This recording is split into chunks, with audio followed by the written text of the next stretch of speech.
Hello again. I just wanted to show you guys some tactics that might inspire you to think outside the box a little bit. They might be considered memes, some of them, but I really don't believe in memes. I really encourage creativity in this game. I think there's a lot still to be discovered as far as usage of abilities, spells, units, terrain on maps, all that.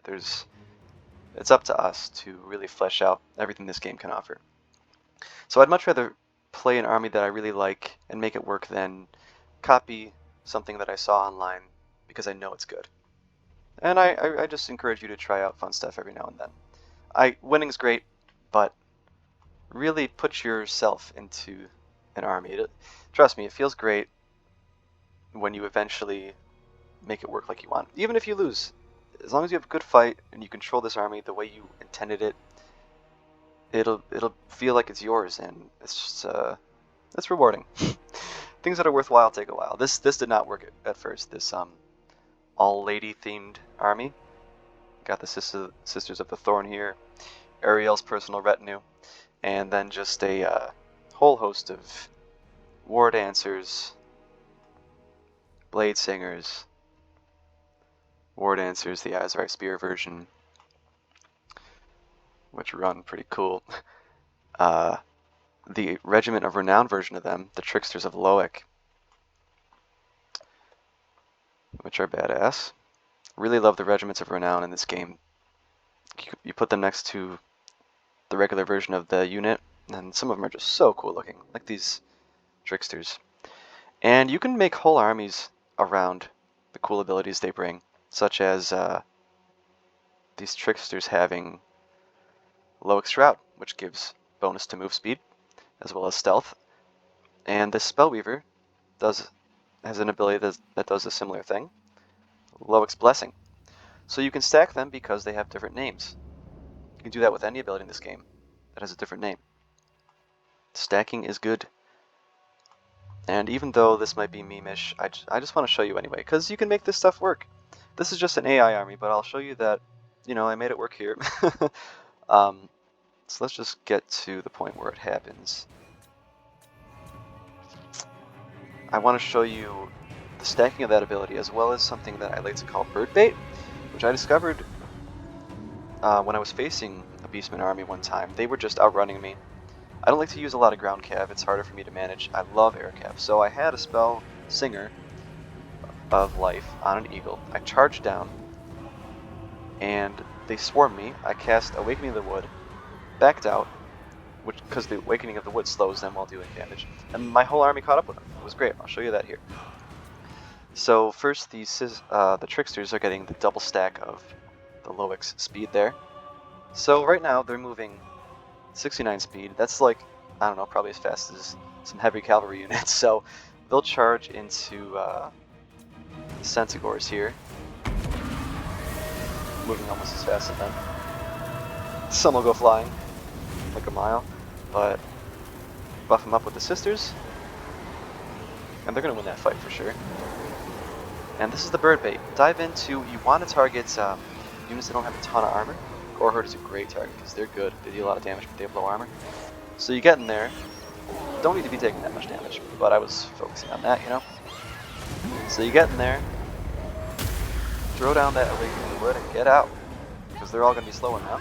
And if you had a big host here, you could probably catch them. This is AI, again, so they're not as smart as a real player. But trust me, it works. I've used it. The bird bait. Try it out. Look at that damage just from a quick 7 mana cost spell, Winds of Magic. A very cheap spell for what you can do with it. So yeah, I just wanted to show you, these Tricksters, tons of applications for that stealth and speed. Like, you can use Spellweaver's ability to let them, like, I don't know, sneak and move fast into some woods, and then use their own ability to come up fast and stealthed around an army. Just you can use it in many different ways. Try it out. Just want to kind of fast forward to show you the outcome of the battle. Ariel pretty sure is going to give like a heal on these Tricksters to keep them in there. Yeah, look at how, this is real time. Just look at how quick these ladies are running. Look at how fast those legs are moving.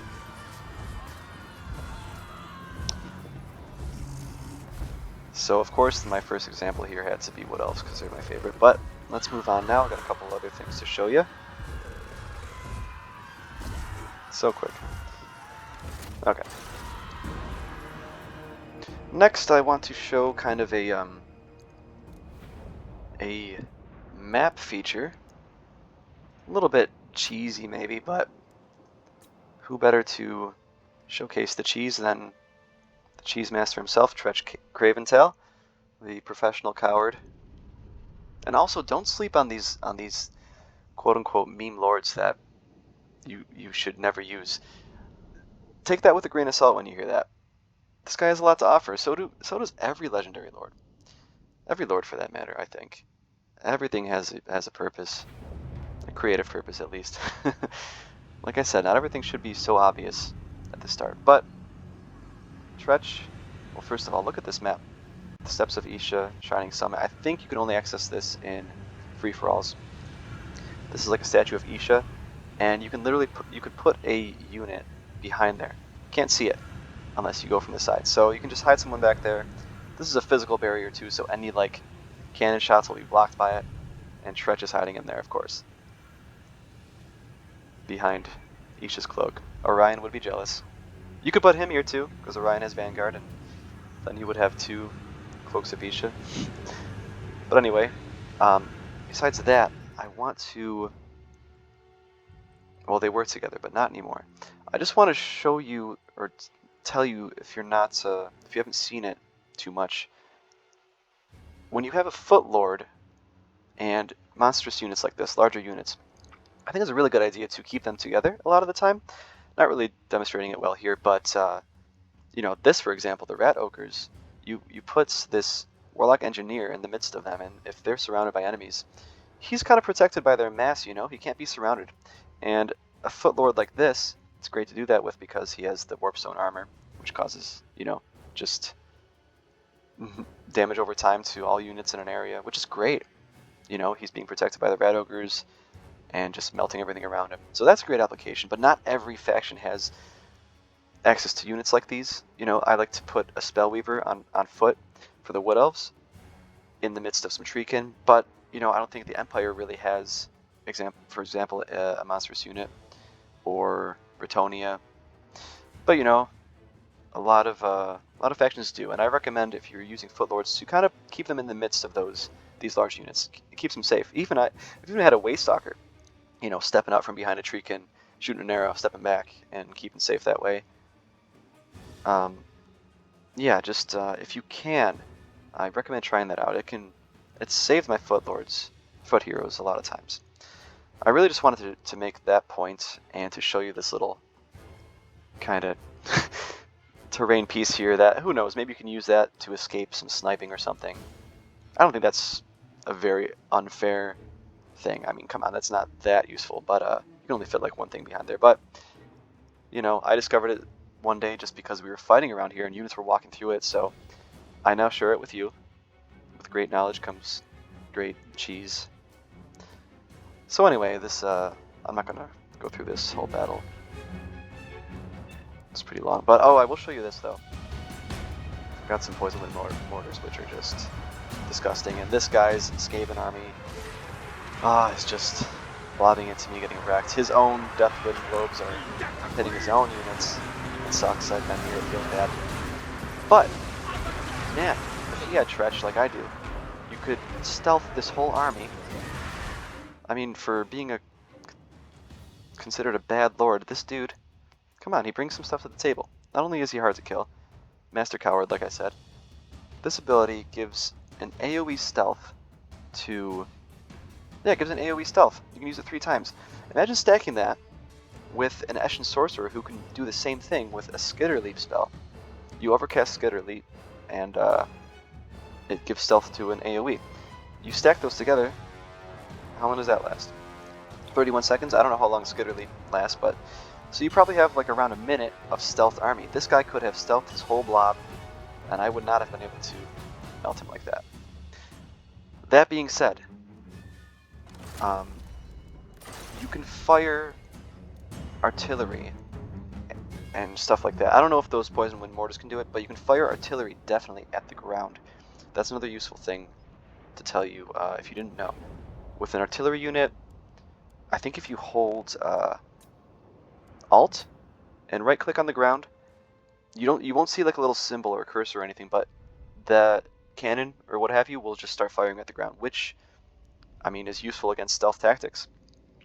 Just so happens I'm showcasing a lot of stealth tactics here today, but yeah, one way you can counter these AoE stealth blobs is by targeting the ground, which if these cannons did that, they can't see the Dread Saurian in there, but if they just targeted the ground, if they target the center of this blob, those cannons will probably hit this thing, even though it's stealth. So, you know, all memes in this video, guys, but if somebody's crushing you with stealth armies like this for some reason, and you're frustrated because you can't shoot them, you can target the ground. If you didn't know that, that's a useful tidbit. As a Wood Elf player, I don't have access to artillery, so I discovered that kind of late, so I'm sharing it with you. Yeah, so this last example here of fun meme tactic I want to show you is the Hidden Dread Saurian, which you guys liked the video I posted about this a while ago, the short clip. This is not that army. That army had like tic-tac-toe and some other stuff, but this one I just wanted to try and see against a totally artillery-filled army that could snipe the heck out of this Coatl.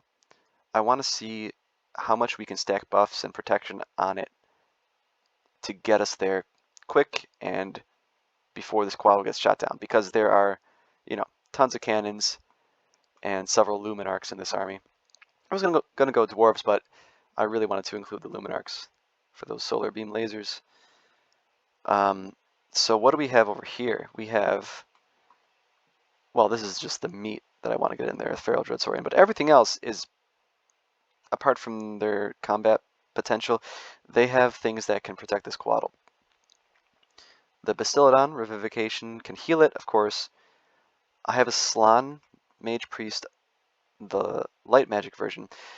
Could have been life, because you could use Shield of Thorns to give damage resistance to Coatl and regrowth on it, but I did the light priest because you overcast Barona's time warp and the whole blob gets like bonus move speed for 50 seconds, so I went for the route of trying to get there quicker. So you have that. Also, that Slann has, you know, the Shield of the Old Ones, which gives damage resistance, and since Croak has the Supreme Shield of the Old Ones, it's not the same name, different names, so you can stack it if you want. And then, of course, the Legion of Shakwa, which I was talking about how Regiments of Renown look so cool. These guys, too. Come on. Got those embossed turtle shields. And they have the ability that gives missile resistance. So you can stack all these things, and you're going to be like so resistant to everything. Like you stack it all, you do the math, it's like 70% plus resistant to projectiles, which is crazy. But I'm going to try to like layer these things, you know, to try to layer the defenses in the approach here to see how it goes. So let's see what these shots do. Lasers, cannonballs, lots of it missing. It's a lot of damage, but it's a lot more cannonballs. Should be dealing more, that's some good mitigation. So I'm kind of layering these shields here. We're all sped up. Doesn't look like they're going that fast, but it helped a little bit. And you could be dodging with the Coatl, but I just really wanted to beeline it. Cannonballs bouncing off it, laser beams hitting it. I mean, if you've seen the damage Luminarch shots can do, you know that this thing would be dead by now with the ones that have hit him. So this mitigation is really coming in clutch. Staggering everything, you know. We did the shield, the Supreme Shield, the Shockwave buff, healing them now. So now I'm pretty much out of the buffs, and you can see now the damage he's taking. You can see how much the buffs were helping him out, because 2 shots of the Luminarch, and he's gone. But its purpose was served. You made it. You made it. And now everything's going in. This is just an AI army, of course, too, for the record.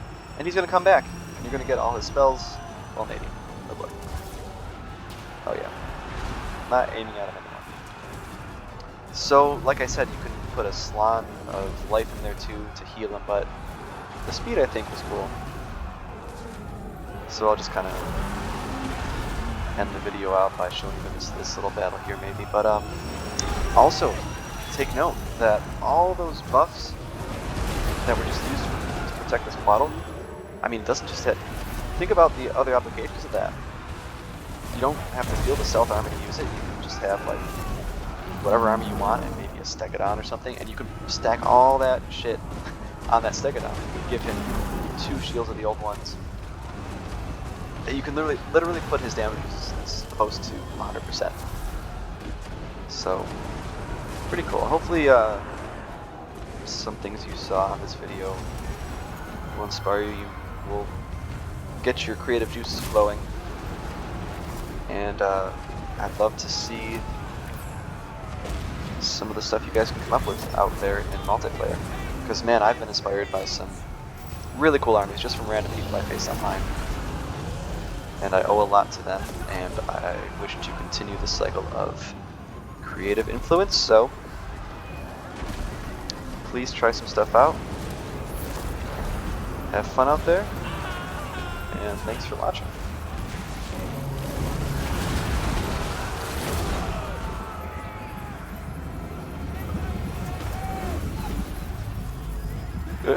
Slower step. Oh, I believe this guy gets point blank shot.